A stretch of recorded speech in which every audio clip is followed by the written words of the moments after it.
my daughter passed away, and surprisingly, I don't feel bad about it. The truth is, I never wanted to be a father. When my ex got pregnant, I was convinced she had cheated on me. However, a DNA test confirmed that the baby was indeed mine. We broke up when she decided to keep the baby, making it clear that she would pursue the maximum amount of child support. Everyone around me adored my daughter and congratulated me on how fortunate I was to have her. Yet, throughout this, I felt overlooked and disconnected. Last week, my ex called me at 3 a.m., pleading with me to come to the hospital. By the time I arrived, my daughter had already passed away. Now, I am constantly surrounded by people worried about my well-being, fearing I might attempt suicide again. My mother insists on staying with me, and a therapist visits me regularly. In reality, my mental health is better than it has ever been. While I do feel a sense of sadness, it is not the profound grief one would expect from a father who has lost his child. Instead, it's a muted sorrow, more about the lost potential and the life that might have been, rather than a deep personal loss. My daughter's death has prompted a lot of introspection. I've come to terms with the fact that I was never emotionally involved in her life. I felt forced into a role I never wanted, and as a result, I remained detached. The societal expectation to feel a certain way about her passing doesn't match my reality. I understand how this might seem heartless or cold to others, but it's my truth. I never bonded with my daughter the way most fathers do. Her death hasn't shattered my world. Instead, it's given me a strange sense of relief from a responsibility I never wanted to bear. Despite my lack of emotional connection,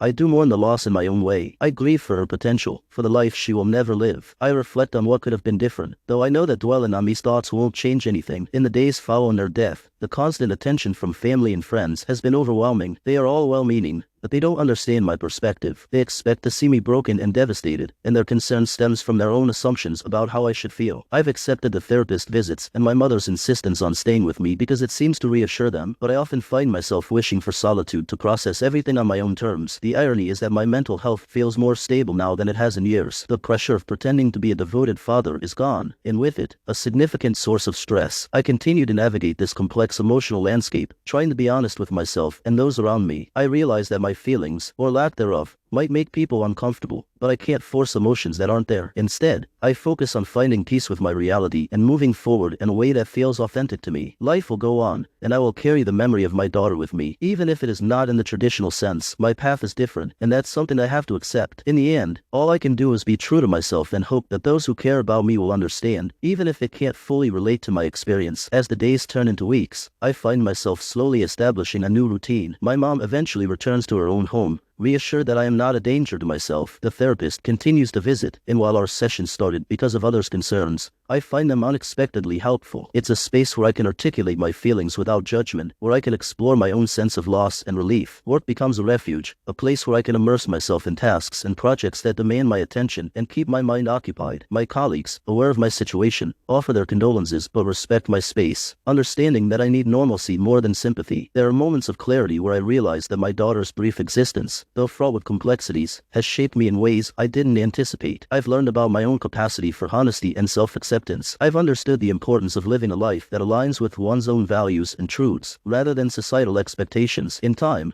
I start to engage more with the world around me, participating in activities that bring genuine satisfaction. I reconnect with old friends and make new ones, finding solace in relationships where I can be my authentic self. Through this journey, I discover that healing doesn't always follow a conventional path. For me, it involves embracing my unique experience of fatherhood and loss, accepting my emotional responses, and allowing myself to move forward without guilt or shame. My story is not one of dramatic transformation or redemption, but of gradual acceptance and quiet resilience. I honor my daughter's memory in my own way, acknowledging her impact on my life without succumbing to the pressures of expected grief. As I continue on this path, I do so with a deeper understanding of myself and a renewed commitment to living authentically,